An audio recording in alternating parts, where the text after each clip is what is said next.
good afternoon.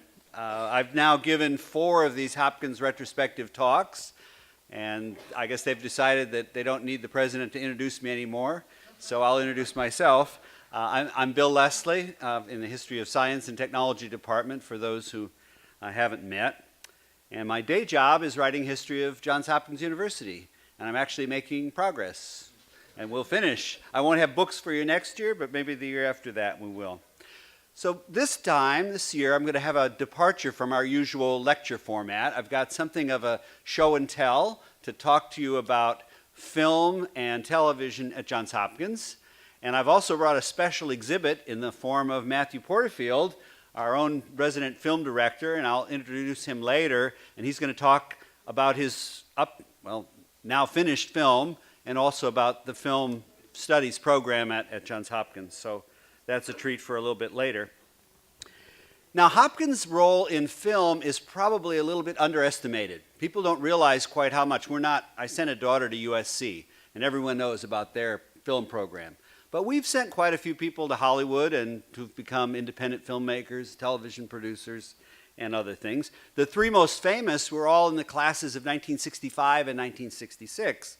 That was Matt Robbins, who became a screenwriter and director. Caleb Deschanel became a famous cinematographer. Walter Murch became really the man who coined the idea of sound design. I think that's his term. And they all went from Hopkins to USC, and they got involved with a few people named Francis Ford Coppola and Steven Spielberg, and they really have made their mark on Hollywood. What's interesting to me is that in the tradition of Hopkins do-it-yourself liberal arts, none of them, of course, were filmmakers. They didn't study film here because we didn't have Matt. We didn't have a program in film and media studies. We had Dick Maxey's film workshop, which all 3 of them attended, and which they all credited with some of their subsequent success. But this afternoon, I want to introduce you to someone else who was a pioneering television producer of educational programs done at Johns Hopkins about Johns Hopkins. And this is Lynn Poole, and this is the Johns Hopkins Science Review. And many of you probably never heard of it, but you're going to see some clips from it. And it really did put Hopkins on the map in a way that no television show until maybe Hopkins 24/7 back in 2000 really did.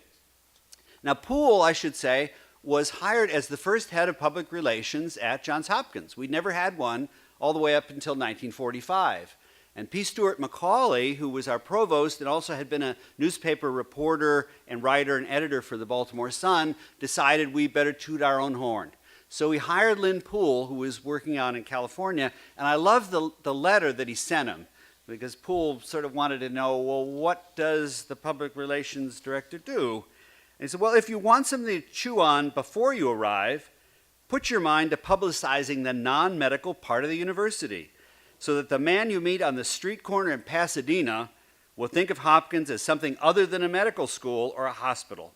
And try to do that in a way without minimizing the prestige of the medical school.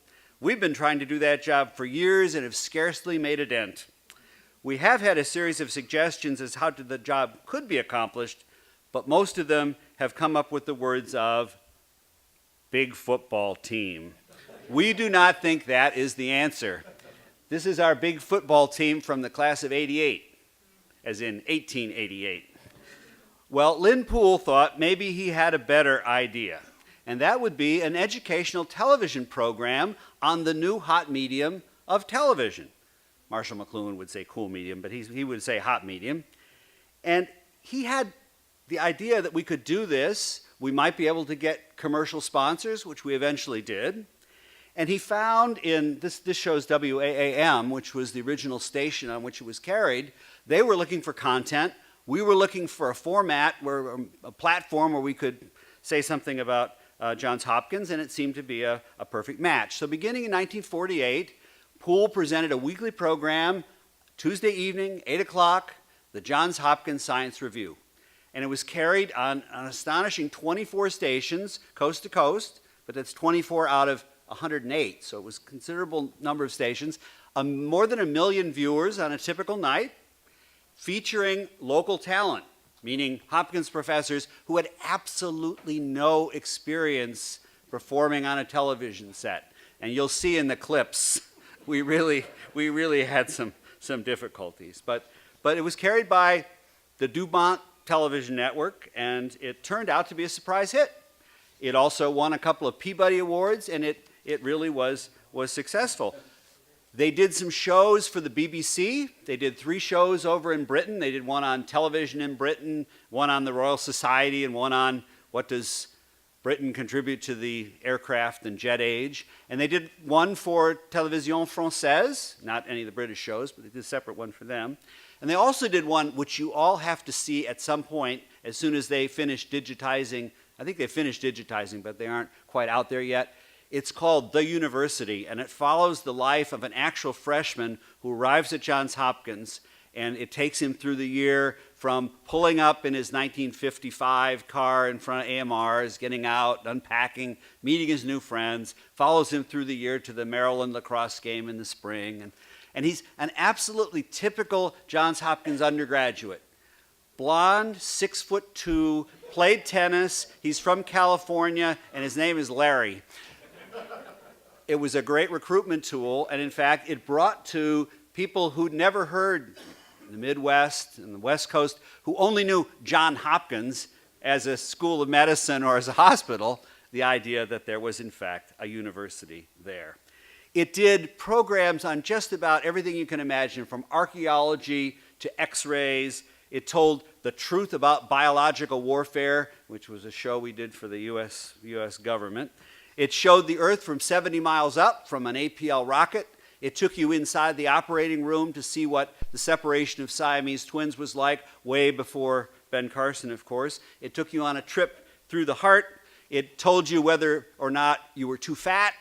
There was a show on that, the peaceful atom, the electronic brain, the mechanical arm. It even took a look at the new plastic surgery, so all kinds of things.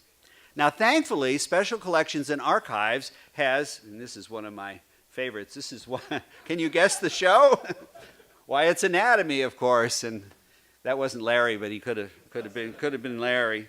But back in 2003, Special Collections and Archives decided to take all the kinescopes, which is all we had of this show, because this was done when live television was actually live, and you'll see that too, and put them onto a format, a VHS tape, which seemed like a really good idea at the time, and it was. But now they've had to transfer them all into digital format, which is lucky for you because I could pull out little clips. So I'm going to show you some of my favorite episodes, and I want to thank the people at Special Collections and Archives, because it's thanks to Jordan Steele, who's over here, and Jim Stimpert, our archivist, who's somewhere in the middle, and Jenny Kniff, who's the Hopkins Retrospective head, and also organizes this event, that we have these. Otherwise, it would have been just impossible. And the digitization group at the library, Kyle Bacon and Andrew Wynn, were kind enough to put all these onto a terabit hard drive so I could show them to you.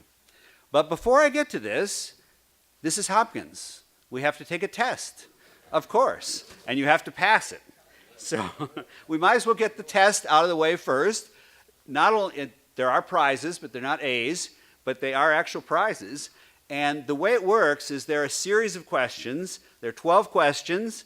They're in 4 different categories of difficulty. Don't answer the question until I've actually asked it. So I'm going to show you a clip or an image. Then I'll ask you the question, and then you can raise your hand, and I'll recognize the first one that I see. And if you get it right, you get the prize. If you don't, you could try again, but you can only win 1 prize. So let's see how you do. Good luck. All right, here's the clip.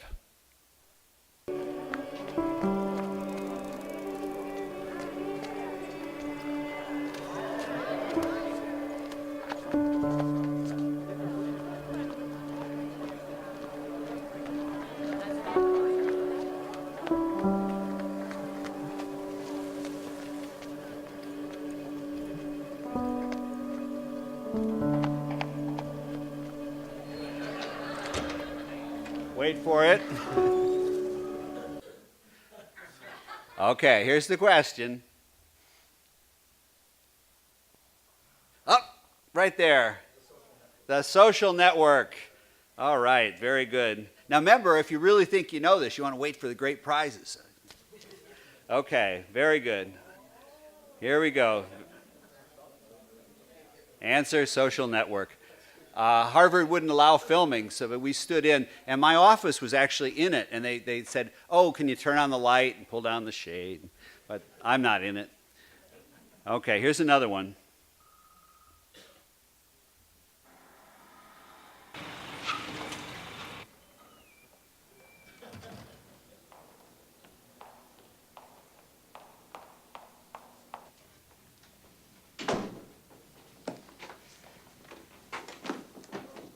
Well, I think I'm going crazy, Dennis. I really do. Are you happily married?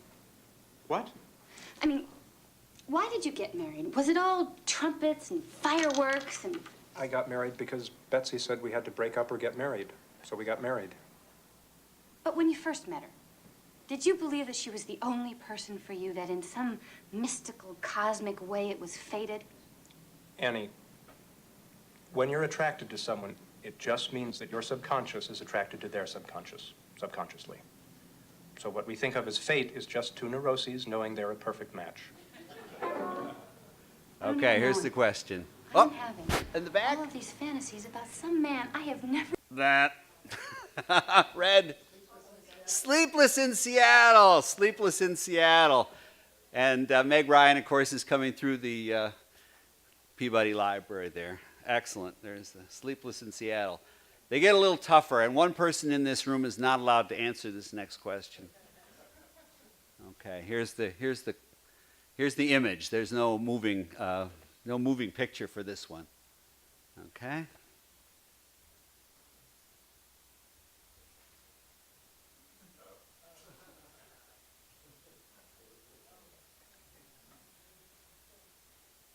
Nobody knows this? Putty Hill, is that correct? That is correct. Very good. Okay, we've gotten through the... I thought that'd be easier. You should have prepped knowing Matt was here. Okay. Now, this one, you've got to wait a minute because there are 3 images and then the question, okay? So look at, these are 3 images. Okay, there's the first. There's the second one. The third one might be a little bit tricky, but you might recognize him. Okay. Here's the question.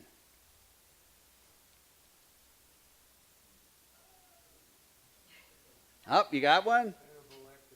Hannibal Lecter. Not quite. C. Not quite right. A. Also not. No, not quite right. There's yet another answer. How am I gonna get one on this one? It's like, Jenny, you could pick any one you like. All 3 of them are distinguished graduates of the Johns Hopkins School of Medicine. Okay, that's a trick question. All right, all 3. Here's one that you think is easy, and it's not. Okay, so here's the image, but don't think you know the answer till you see the question. Okay, everybody recognizes the character, but here's the question.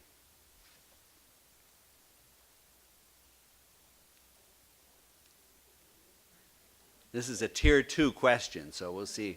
I might give a prize even if you know one of the answers, but raise your hands, just like organic chemistry. Harvard. No. Take a guess. It doesn't hurt to guess. Who said Hopkins? No, you can't answer again. You got a prize. Somebody else say Hopkins. Hopkins, excellent. But wait, what was his major? Think Einstein. Physics. We'll give you the prize anyway, okay? So he was expelled for cheating in med school, but apparently he was fine with physics. Okay. Johns Hopkins and physics. Here's a tougher one. We're in the tier 2 here. Okay? So I'll show you the image, which may not mean anything to you. although he was mentioned briefly. And here's the question. It's a rather long one, but see what you can do with it.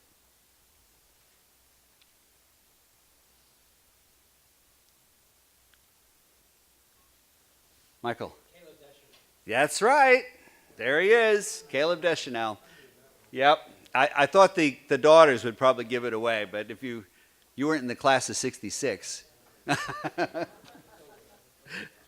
Okay. Now we've got one I think you'll get. I thought, in trying to gauge how tough these were, I just took my wife's word for what was hard and what was easy. So she thinks this one's a category 2. Okay. This is, wait a minute, you can't answer till I put up the question. That's the rules. Okay, now I put up the question. Oh, I got House of Cards is the answer for a tier 2, right down the front. Absolutely.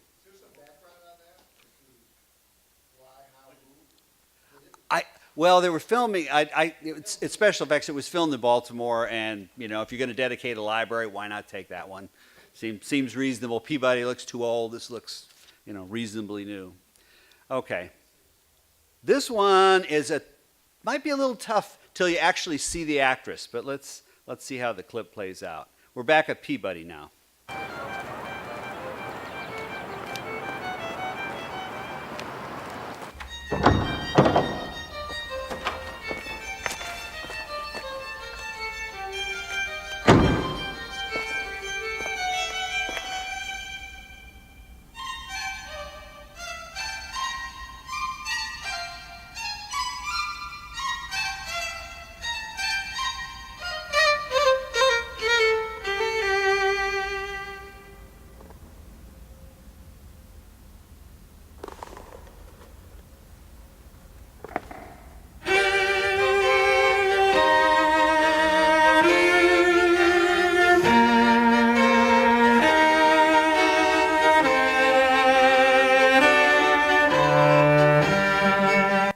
Here's the question.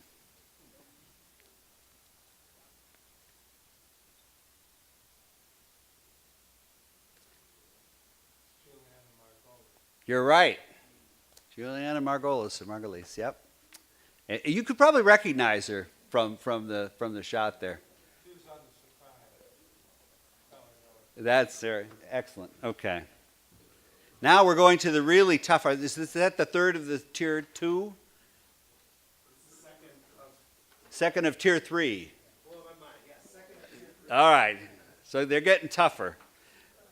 This one, you'll recognize the person, but wait for the question.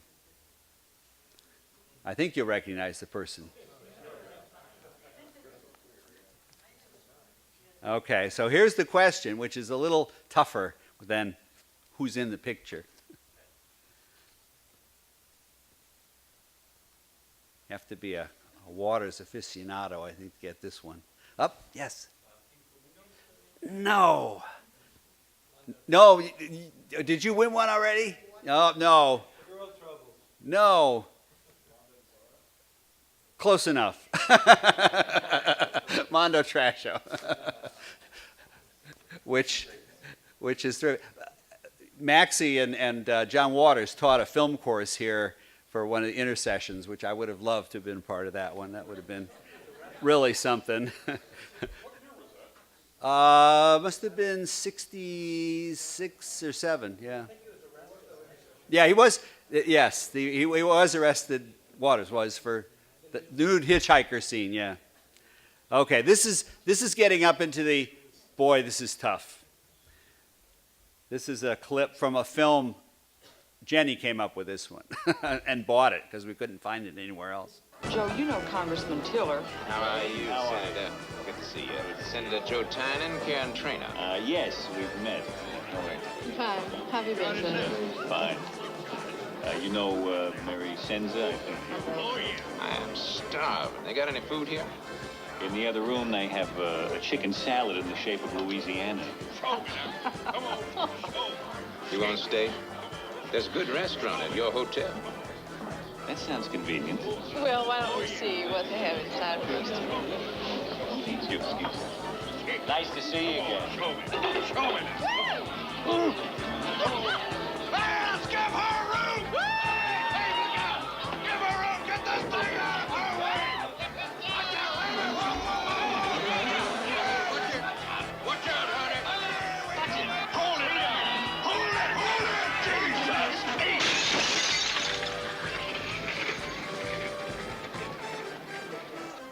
What an asshole. Okay, that's Nichols' house. Let's see if we can recognize the film. Aye.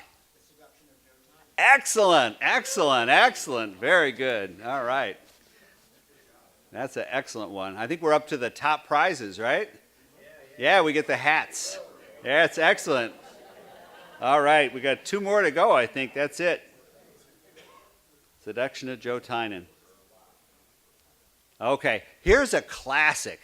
This probably goes to people whose grandparents went here. This is it's also one of my favorite films about Hopkins, actually. Limbs and biting curves. Well, gentlemen, you've come to the right place. Let me introduce you to your new love, little Elise.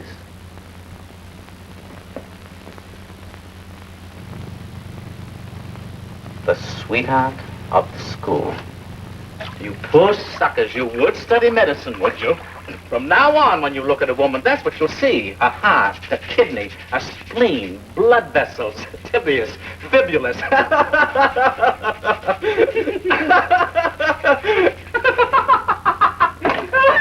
What are you laughing at? Well, medicine's so tough. Well, what are you doing here? Jumping sunfish. You don't think I'd be anything but a doctor, do you?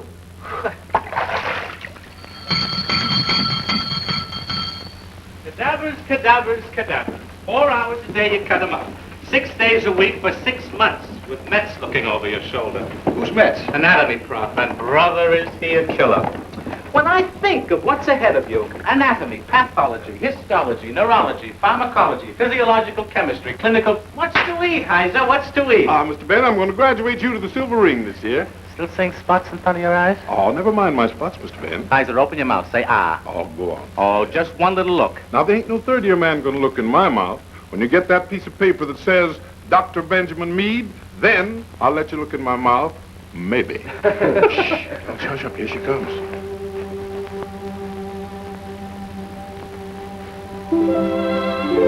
Miss Susie, these fellas claim they belong here.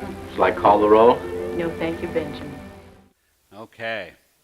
You may have recognized the film, Miss Susie Slagle, but who's Miss Susie Slagle? Oh, wait, you answer one. If nobody heard that, you can still answer it.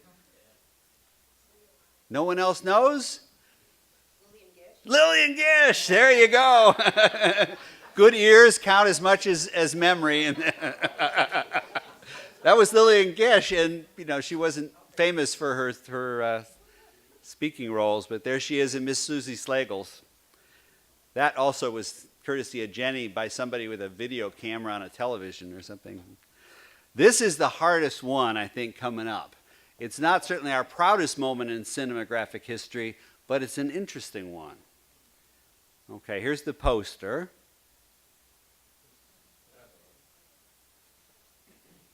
Okay, so the film is familiar. Here's the question.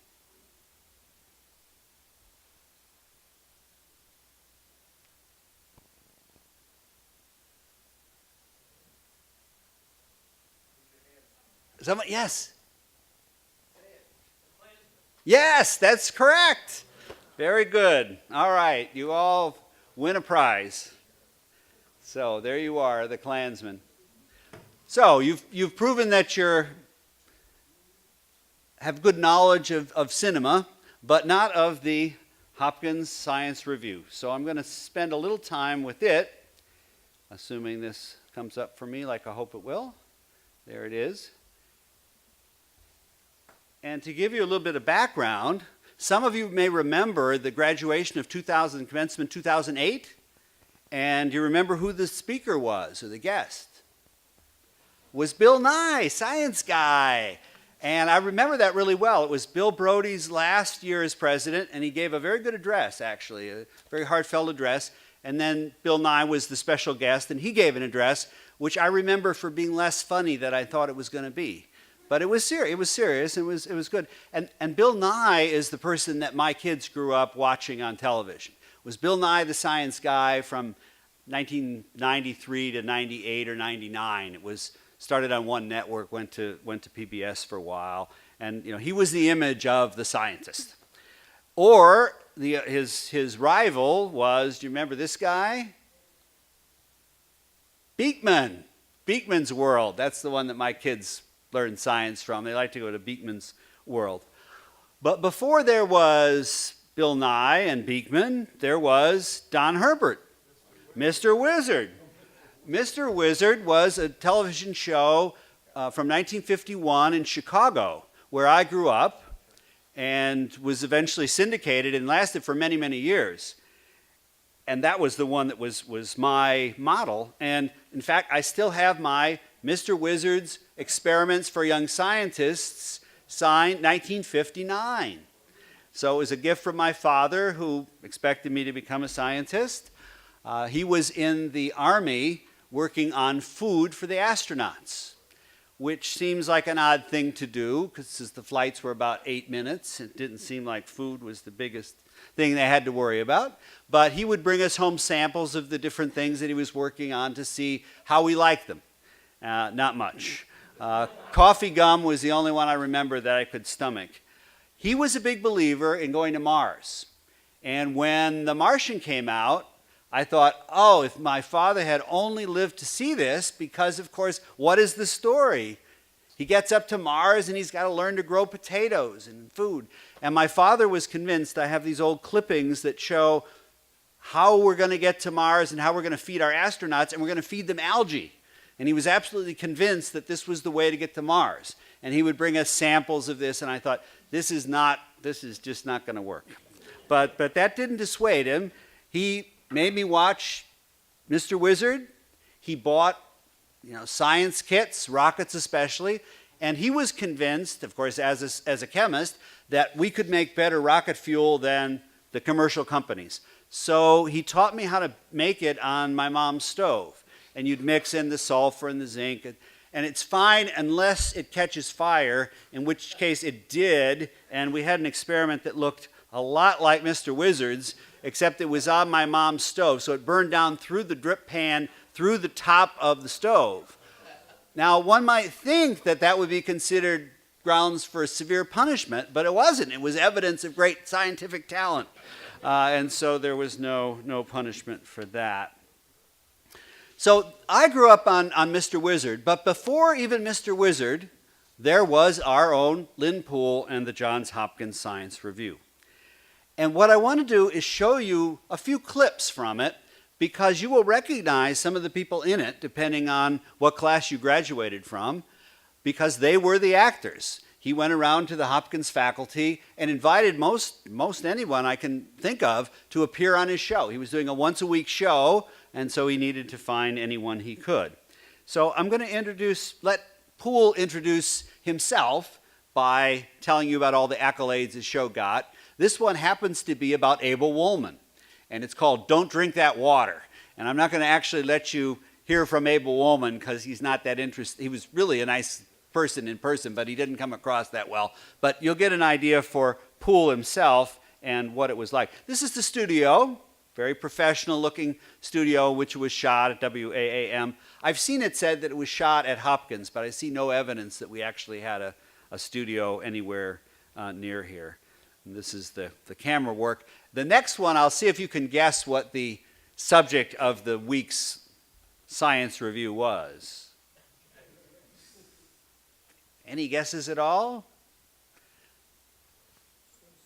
No. Good enough. It was, how to protect yourself from the sun. And so he's got a mannequin there and a couple live models, and looks like he's enjoying himself. But here's Abel Woolman, of course, our most famous sanitary engineer, inventor of chlorination process for water, designed water systems all over the world, in the US and in the developing world as well. And he appears on this show called Don't Drink That Water. It's kind of ominous title, but This is Lynn Poole on the anniversary. Hearty congratulations on completion of the third year of your Science Review television program. Assure you that Science Review holds high place on our list of recommended TV programs and is widely used in science classes. Best wishes for your continued success. Signed, Harold C. Hunt, General Superintendent, Chicago Public Schools. Good evening, ladies and gentlemen, and welcome to another Johns Hopkins Science Review. It's really a great evening for us down here in Baltimore because, as you know, we're celebrating our third anniversary. Our program started in March 1948. And we begin our fourth year with a lot of hope that we're going to be able to bring you very worthwhile and interesting programs. And we're very happy tonight, too, because this telegram and many others we've received from friends all over the country. And I'd like to show you some of them or read some of them to you. This telegram we're very proud to have. It's from Dr. Earl J. McGrath, the Commissioner of Education for the United States, who says congratulations to the Johns Hopkins Science Review upon the celebration of its third anniversary of educational programming on the air, and our best wishes for the continuation of this outstanding educational service throughout the fourth and succeeding years. We don't have time to read them all to you, but here's a telegram we're very proud of. It's from Dr. Alan B. Dumont, the head of the Dumont Laboratories and the network, congratulating the program and station WHAM for its wonderful service in bringing this program to the people. You don't need to hear all of our self-congratulation, but after about 5 minutes of that, we finally get introduced to Abel Woolman. This next episode, you will recognize the future star, I think. The show is about the invisible technicians, the people who make the science experiments work. And this particular one happens to be, as you can see from the slide, on the glass blower. And it's a whole show dedicated to the person who did the glass blowing for the chemistry department, for Remsen Hall. But the film features a Hopkins undergraduate at the time who looks like his future calling is going to be probably not in science, but maybe in acting. And I want to see if you recognize who this might be. Greetings, ladies and gentlemen, and welcome to another Johns Hopkins Science Review. Now, this week, we want to tell you about a very important man in science. Yet, this man is not a scientist. He holds no academic degrees. He's very rarely mentioned in scientific journals, those scholarly publications of scientists. Nevertheless, he's a very important man. He stands behind the scientist. He works with him. He's a very important cog in the scientific wheel, in the wheel that turns out for you and for me so many times, year after year, important benefits to our very lives. Well, now, who is this man? This man is the glass blower, a master craftsman whose skill is one of the most delicate in any field in the entire world. He's a very important man, but you have probably thought of the glass blower as the man at the county fair or at the circus. You've probably seen him there, and perhaps you've brought home something like this. A little figure of a duck, or perhaps it's been of a reindeer, or perhaps it has been a glass object of some sort for your mantelpiece. Well, this is the sort of thing that you associate with the glass blower, and if you do, you will recognize the glass blower and his hawker that are at work right now. Yes, sir, ladies and gentlemen, step right up and see these beautiful, these gorgeous little glass figurines. Yes, sir, step right up here and get some of these finely wrought decorations for your mantelpiece. Now take your pick of the bargain of the century. These fabulous creations of the master glass blower at a price any and all can afford. Now go away, son, you're too young, and besides you're buzzed. Now how about you, Bud? Step right up here. Just step on up and take a look at these marvelous creations of the master glass blower. Now you recognize, of course, John Astin as an undergraduate star, but you could see he had star potential even in that one. One program is on somebody who's not a household name at all, but who ought to be. This is Anna Bacher, who was an industrial toxicologist and one of our most distinguished faculty members. She joined our School of Hygiene and Public Health in 1924 and was on the faculty all the way up until the 1970s. She was an expert on women's occupational health, on the relationship between chromium exposure and cancer. And this is a look at her experimental laboratory. There's we really didn't treat her very well, because I've seen the letters about, well, can I get a raise this year? And it's, no, because you don't have a family to support, so we're not going to give you a raise. We're giving your male colleagues a raise. She stuck it out all the same and really was one of the stars of her generation. But I wanted you to see this experimental protocol that she's using to test silica on in dust and gases pulmonary. is carried out. We are fortunate in having Dr. Anna Bacher, who is Professor of Environmental Medicine, the Johns Hopkins School of Hygiene and Public Health, to tell us how the scientist does research on the gases and the dust that might harm the worker. The first thing which an industrial hygienist must do is to determine whether or not the chemical substances in the air are going to be harmful to the workers. In order to do this, it is necessary to do basic research in the laboratory on these substances, using laboratory animals, usually mice and rats. This evening I want to describe two such materials which have been very widely tested in the laboratories. One of these is a dust, the other is a vapor. In my laboratory at the Johns Hopkins School of Hygiene, we have been studying the effects of various dusts, including silica dust, feldspar dust, Portland cement, and coal dust. Of these dusts, the only ones which is harmful to animals and to humans is a silica dust.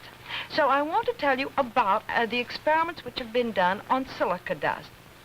Silica is found in a large number of industries, in the grinding industry, in foundries, in mines, in sandblasting, and in many other places. But let me tell you what silica dust is. Silica dust is just ordinary sea sand. But sea sand doesn't hurt you because the particles are too large. But when it is ground in industry and powdered to a very fine particle size, it becomes harmful.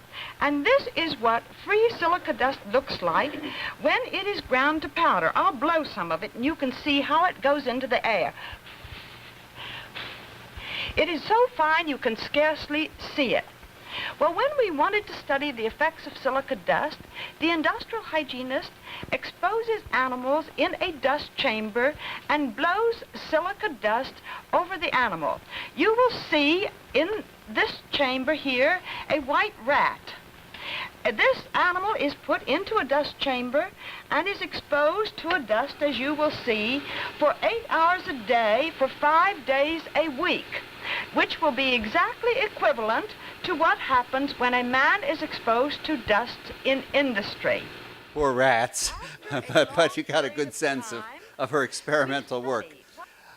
He also brought on one of the great computer pioneers, John Mauchly, he came here actually to study engineering, switched to physics, got a PhD in physics without actually taking an undergraduate degree, went to the University of Pennsylvania where he developed this device, which is called the ENIAC, the first general purpose computer. I think I won't show the clip of him, but well, I'll show a little bit of it because it's too good to resist. It's a program, Can Machines Think? But it's the robot that I like, which is not Mauchly's, of course. And here is Lynn Poole of Johns Hopkins to introduce this week's program. Our question this week is, can machines think? Well, we're going to present some of the evidence and let you make up your own minds, and then we're going to ask our guest to give us a positive answer to that question. Now, during the past 6 years, all of us have heard a great deal about electronic brains and machines that can think. Well, now, this mechanical robot here, I doubt it very much that he can think. Because, as a matter of fact, I have a great deal of power over him. I can make him stop juggling, and I can put his eyes out. Now, when I pull a little switch back here, he stops juggling, and his eyes darken right away. All right, so Mauchly comes on to talk about the ENIAC and what it's done. It was designed for calculating ballistics trajectories for the Aberdeen Proving Ground. Now this one is a very timely one today. This is George Guy, who is the tissue culture person most famous for the HeLa cells. And of course, with the film coming up, Oprah Winfrey's film, I think shows, 20 seconds. So what is today, 21st? Tomorrow. Yeah, so it's Saturday. And the university, of course, is doing some screenings of it too. But long before it was known who Henrietta Lacks was, Guy was on this program to talk about the cancer cells he discovered in his lab and the techniques he used for culturing those cells. It was a rolling cylinder device that would rotate the nutrients through the cells. So you get a chance to see Guy. He obviously doesn't look real comfortable on the screen, but most of these people didn't. But this is, in light of current things. Units which control the heredity of the cell. Over here, we will show you some actual pictures of colonies in a test tube of cancer cells such as those I just showed you. And notice, first of all, how clear they show up as compared to the normal cells I showed you before. These cancer cells came from the very normal cells I just described in the beginning. Note that these are clear. This indicates that these cancer cells have many droplets in them. We can see fluid in this cell. This fluid is used to bathe the cells as the tube is rotated in an incubator. Such cells as these can be grown indefinitely. In fact, we have some cancer cells here that Mrs. Guy and her associates have grown for over 20 years, both from an animal and also from human sources. Such cancer cells provide us with a real opportunity to study the differences between the growth properties and the cultural characteristics of normal cells as compared to cancer cells. So Guy himself died of pancreatic cancer and hoped at the end of his life that they would be able to take a culture of his own cells and make them into an immortal line. But it turned out that they didn't do that. But that's the person who will be featured in part in the documentary by Oprah Winfrey. It's fiction. Well, based on Slut's book, yeah. I actually have a soft spot for Guy. I'm going to leave aside George Boas. He's only a humanist, so not that interesting.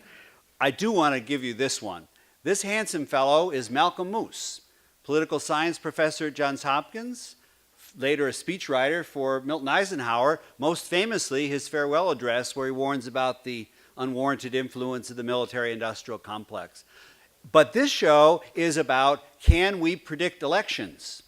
And they're asking, and so it has a real timeliness at the moment, because what they're going to do is ask Moos, well, how come everybody got the last election so wrong? Meaning Dewey and Truman. Oops, sorry. Here we go. So I just couldn't resist this one. Greetings, ladies and gentlemen, and welcome to another Johns Hopkins Science Review. This week on the Johns Hopkins Science Review, we are going to depart somewhat from the usual format that you are used to seeing on this program. We must do that because of the nature of the subject we are going to present tonight. Our guests are political scientists. Now, political science is a science just like chemistry and physics and any of the other subjects that you think of normally as sciences, because the political scientist gathers his facts, studies his facts, and sees how these facts will emerge idea. Don't worry, this is part of it. We regret the distortion in the audio portion of this program. Was live. Possible is being done to restore service, and we ask you to please stand by. Thank you. Appear before the Republican National Committee in San Francisco and give a talk on facts in political science, scientifically presented.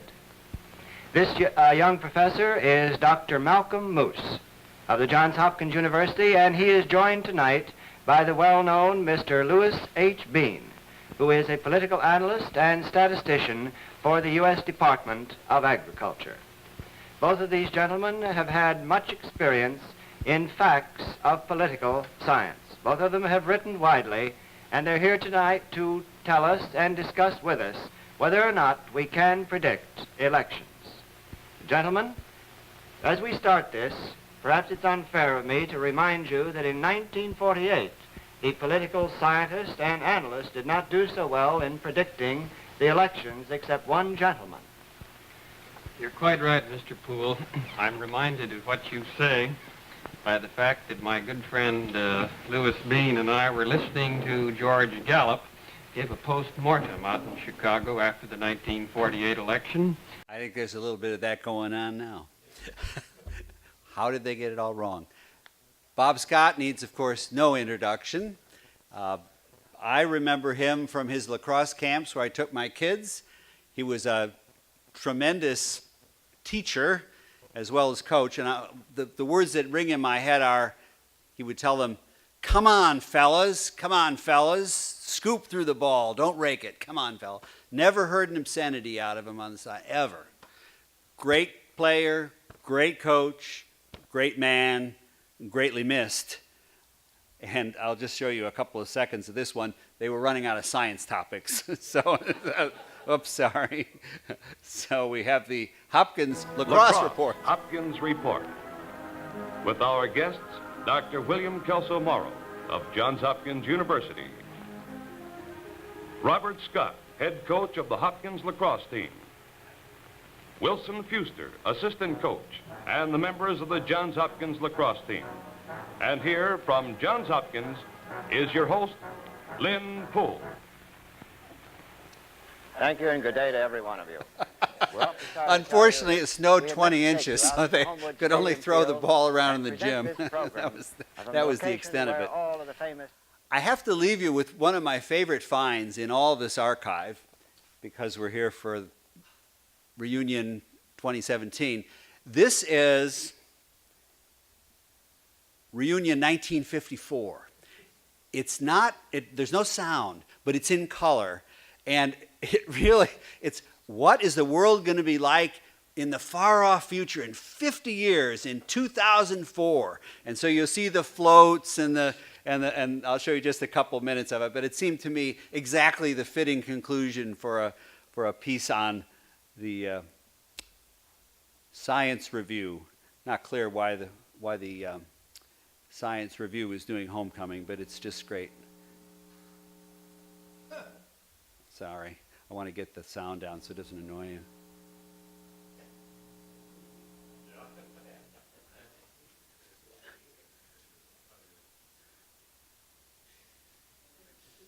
They don't do it like this anymore. It's really too bad. The Gilman Cave. This is my favorite.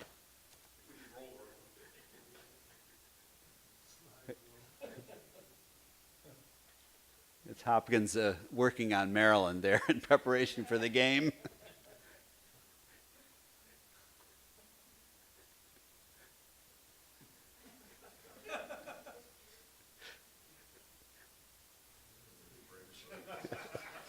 Isn't that perfect? I mean, we do have a branch in Nanjing, but not the moon. And there the lacrosse players warming up. Yeah.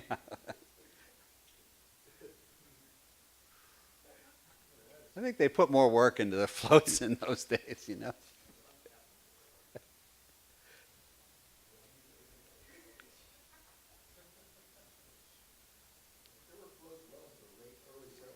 Oh, yeah. We should bring it back, but they won't let them drive on the track, I'm sure.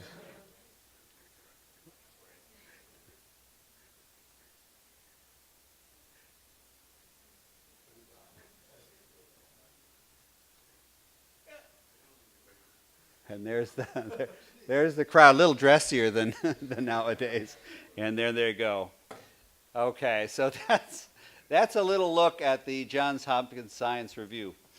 So now, I consider myself really the undercard on today's event, because I wanted to introduce you, if you don't already know him, to Matthew Porterfield, who is now our resident filmmaker and professor of film and media studies, which has a real state-of-the-art facility down on North Avenue, which he gave me a tour of the other day. I think there was a tour scheduled for the homecoming weekend too, and I hope you made it.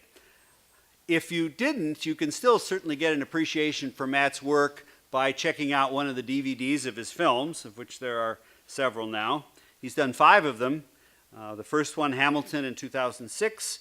Then my favorite, which is Putty Hill from 2010, which was at the Whitney Biennial in 2013. He has a lot of honors, but I'm not going to go list them all. That's my favorite because it really speaks to my roots and my wife's family's roots in a working class town in upstate New York, and they're very much like the characters in the film. And if he could have cast them instead, it would have been just the same kind of film, and it would have been just as moving to me. I Used to Be Darker, 2013. All of these set in and adjoining Baltimore. Matt is himself a Baltimore native, went to Park School, took some time to get a degree at NYU, and then returned to make films and to teach in his hometown. That one, I Used to Be Darker, was also at Sundance, so I should mention that. And he's going to talk about his newest film, Sawyer's Point, and that also, I think, will receive a lot of acclaim. But my favorite review actually comes from Lax Power Forum, which is where Lax lacrosse fanatics like me look for things about lacrosse. And somebody put a review of Putty Hill on there, and they said, I don't care how poorly the lacrosse team is doing. Any university that employs Matthew Porterfield is doing something right. I think that's true. So.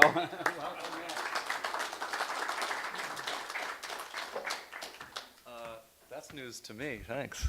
And thanks for that presentation. It's a hard act to follow. Pleased to be here in this context. I thought I'd start maybe by sharing a little bit about the exciting things happening with the Film and Media Studies program here at Hopkins, and then talk a little bit about my own work. Behind me, I'm going to just play some slides, behind the scenes images from the films that I've made here in Baltimore. So it's funny, it was really meaningful to me. I've been at Hopkins for 10 years. I started teaching Intro to Film Production, just one class, in 2007. And even then, when I was asked, what I did, and I said I teach film at Johns Hopkins, I would often get a bemused response. There's a film program at Johns Hopkins? But that's starting to change, and it has a lot to do with our current president's investment in the arts on campus. And as Bill mentioned, there's a brand new facility on North Avenue. It's the old Center Theater, which we share with MICA's film and video program. So a lot of my classes now are open to MICA students. I even teach one with Alan Moore, who is MICA faculty. It's right there on Station North in the Arts and Entertainment District. We're really close to the Motor House. We're right down the street from the Charles Theater, as well as the brand new Parkway, the historic Stavros Niarchos Parkway Theater, which will be the new home of the Maryland Film Festival. And in addition to the historic two-tiered sort of proscenium, which seats, I think, about 350, there are 200-seat theaters that Johns Hopkins and MICA will have access to for our classes. We'll also be doing some programming throughout the year. I think we have the right to screen or choose 13 films the calendar year, which will mean we'll be able to bring in a lot more guest artists from all over the country and all over the world. So North Avenue is becoming this hub center for film in Baltimore. And as a filmmaker committed to living and working here, and as an educator, that's incredibly exciting for me. A couple other things we have going on. The Saul Zaentz Foundation. Saul Zaentz was a Hollywood producer. He produced films like The English Patient, Amadeus. One Flew Over the Cuckoo's Nest, most famously. He has a foundation, and they bestowed Hopkins with $1 million last year to develop a new film program that fosters a talent from the Baltimore community. That could be students enrolled in MICA, or Hopkins, faculty, or any aspiring film artist, film video artist, animator, transmedia artist, computer programmer who is interested in developing content here in Baltimore. Also, we have a new Baltimore Youth Film Arts program supported by the Mellon Foundation, which offers programs for young people, ex-offenders, folks in the Baltimore City community who might not otherwise have access to these facilities and this technology. And those things all happen at the new Film Center. Just a plug for the Maryland Film Festival, which will be the first week of May. You can get into that new theater, that new historic theater, to watch movies. Opening night is May 3rd. We have the 4th, 5th, 6th, all the way through Mother's Day on the 7th. And I have a film I'll be screening there. I'll tell you a little more about that in a minute. So my practice is, as Bill said, really rooted in this city. Though I studied at NYU, I found that everything I was writing as a student and in the years after when I lived in New York was set here in Baltimore. I'm very inspired by this place and its people, and through the process of making films here, I learn more about them. My films, sort of on paper, have bleak themes. My first is about an unwed teenage mother. My second about a young man who dies of a heroin overdose, and his friends and family, the members of his community who gather in the days before his funeral. I Used to Be Darker is about divorce. And then my new one is about a drug dealer. Yet, I like to think, I mean, and growing up here, my experience, I've found that even in darkness, there's light. And I think life can be very, very sad. It can also be absurd, and sometimes in that absurdity, there's humor. And I hope my films embrace that. The new one is set in Dundalk, in historic Turner's Station, which, incidentally, is where Henrietta Lacks was living when she went to Johns Hopkins Hospital with cancer. It's a wonderful community. My first two films were set in Northeast Baltimore, which is where I'm from, Hamilton and Putty Hill.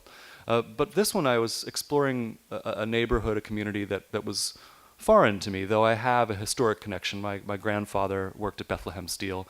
My grandmother was an itinerant nurse who worked in Dundalk. The film is called Sawyer's Point, and it's a bigger project for me.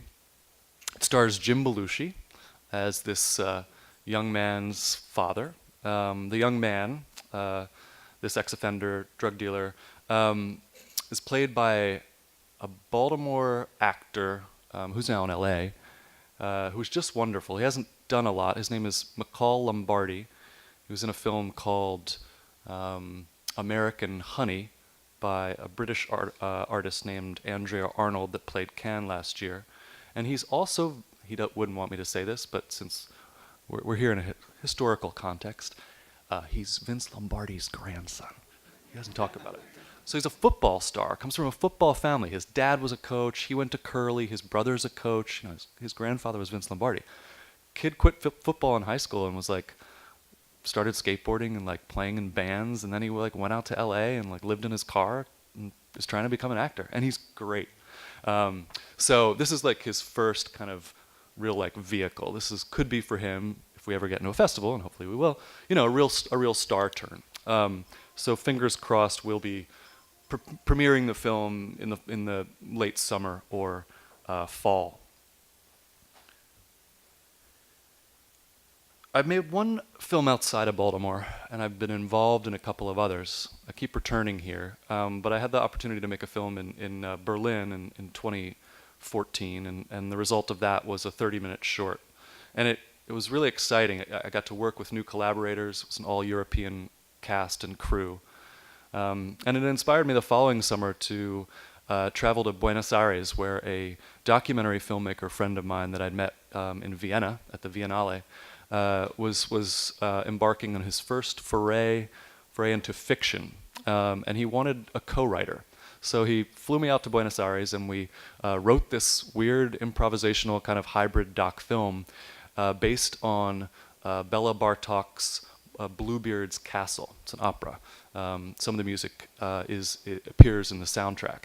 And that's the film that has an kind of impronounceable name, Kekshakalu, which is Bluebeard in Romanian or Hungarian. That is the film that I'll be presenting at the Maryland Film Festival this year. So if you are friends of the festival or planning on getting tickets, check this one out. It's a really, really interesting film. I didn't direct it, but I'm really proud of it all the same. I'm looking forward to presenting it to Maryland audiences. But I thought I'd show you guys a sneak peek of the new one, Back to Sawyer's Point. Nobody's seen this yet, and I have to offer a bit of an apology. I'm a little embarrassed about this because I didn't put it together. We have a French co-production with a company there based in Paris, and they also are in sales. So what they cut is a kind of teaser for marketing purposes. In the industry, we say B2B, business to business. So this is like something that they show to buyers in hopes that they'll want to pick up the finished film. So I didn't write the text. I didn't choose the music. You know, and music, if you've seen any of my films, is just like locale, really, really important to me. I always work with musicians from Baltimore on the score and any of the music cues. So this feels a little foreign to me, but I'll show it to you all the same. It's about 2.5 minutes, and maybe then we can talk about it a little bit. So to my knowledge, we are the only filmmakers who ever successfully shot in the Baltimore Cemetery, which we did illegally, and drive a car into the Chesapeake Bay. That one I'm particularly proud of, though we did have to work with all kinds of authorities for that one. You might recognize some of the other cast. I mean, for me, this is, again, like first time working with a casting director, first time really working with union actors with names. All my other films I cast myself. It's all like, young people predominantly who are new to the screen, if you will. But on this one we worked with, in addition to Jim Belushi, Lynn Cohen, who you might recognize from Sex and the City and The Hunger Games. Zazie Beetz, who is on the wonderful FX series Atlanta. If you haven't seen it, I highly recommend it. She's going to be a star. Who else? Do you ever see Sandlot? Great film about stickball in New York. Yeah, so the guy who plays the lead in Sandlot is in this as well. But we also worked with a lot of local actors, some with experience, some with none. This is definitely, in terms of like geography, in terms of locations, we cover the most ground that we have in any of my films. We shot as far south as Curtis Bay, which is where my family, used to be Wagner's Point, but that's where my family kind of emigrated to from Poland and lived. That side, across the tracks from Curtis Bay, is now just industry. So we shot in a bar in Curtis Bay, and then across the tracks in what was Wagner's Point, in the Wong Recycling Center. It's a scrap metal yard. We shot, of course, in Dundalk, Sawyer's Point Road, Turner's Station. We even shot again in Northeast. We shot at the Gentleman's Gold Club, which is off of Pulaski Highway. We were all over the place, and it was a real joy. I think in many ways lucky to have a practice here, because Baltimore isn't jaded on filmmaking. It's not like New York or LA where there's a film shoot every other block. Here, people get excited and want to invite you in to their world. So hoping this comes out sometime this year, and I hope that I'll have the opportunity to play the Parkway with it. But all that's still pending. In the meantime, I'm writing the next and teaching young people how to make their own films.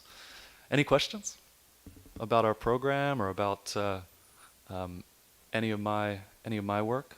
Yes, sir. Was Barry Levinson's Tin Men, was that shot in Baltimore? That sure was, yeah. Barry Levinson shot Diner. That was his first. Tin Men, as well as Avalon, thank you. And there was another, right? Heights. Liberty Heights, yeah. So 4 definitely here in Baltimore. That was set in the early 60s when I was Yes. a graduate. Tin Men? Tin Men. And he had early 60s Baltimore so nailed. There's a scene where the guy from the Fine Young Cannibals is singing, I don't remember that. Yeah. He was a bar singer, and it was exactly like a place called Sweeney's, which used to be up on Greenmount Avenue. Mm-hmm. And it was so realistic and so true to that period. It was, I don't know how he could do it. I need to see Tin Men again. Love that movie. I just watched Diner a couple months ago, and it held up for me. Yeah, for sure. Yes. So Matt, you're teaching in your film department and making films. Do you incorporate helping students in the work that you're doing out? Oh, good question. Thanks for asking that, because I wanted to touch upon that. You're actually going to see a lot of Hopkins students up here on screen. I wasn't teaching here when I made my first film, Hamilton, but Putty Hill, I Used to Be Darker, and now Suller's Point, we've had student interns, student crew from mainly Johns Hopkins, but also MICA as well, juniors and seniors and recent graduates. There's one, John Bellinger. He graduated in 2012, I believe. Actually, the woman who produced Suller's Point graduated Film and Media Studies in 2011. She went to New York. She's from Boston. And got a job with IFP. We have a lot of students intern with them. They're a nonprofit in support of independent film. And met a lot of producers, started working as a line producer, associate producer in New York, began producing her own features, and we kept in touch. She comes and speaks to my classes, we're good friends, and she came on as one of the three producers of my new one. She did an incredible job. Our graduates go on to work in the industry in various capacities. We have some that go into the agency world, some who crew, whether they're grip and electrics or lighting technicians or cinematographers. There are others who write and direct, some who just write.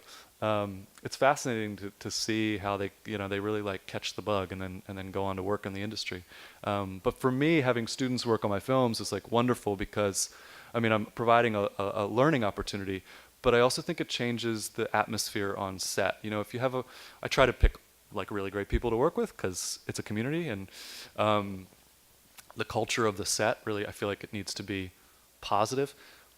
That said, when you have a bunch of professionals, everybody doing their job, I don't know, the fact that we're in a way all learning is lost sometimes, But when you have students there who are really learning, then everybody I think is given pause and is oh, wow, we can teach something. We have people here who are really passionate and young and eager to learn, and that makes, I just think, a big difference on set. And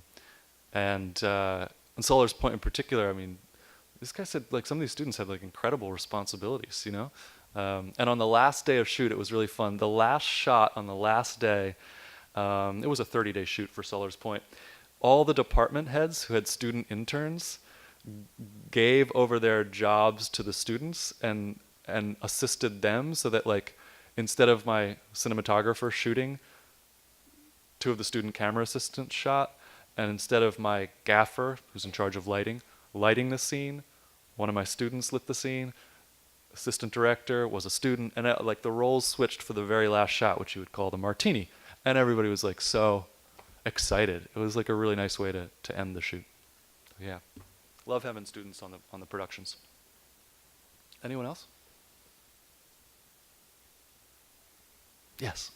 You mentioned that you get Baltimore residents sometimes with no experience in films. How do you find people like that? How do you find people that are interested?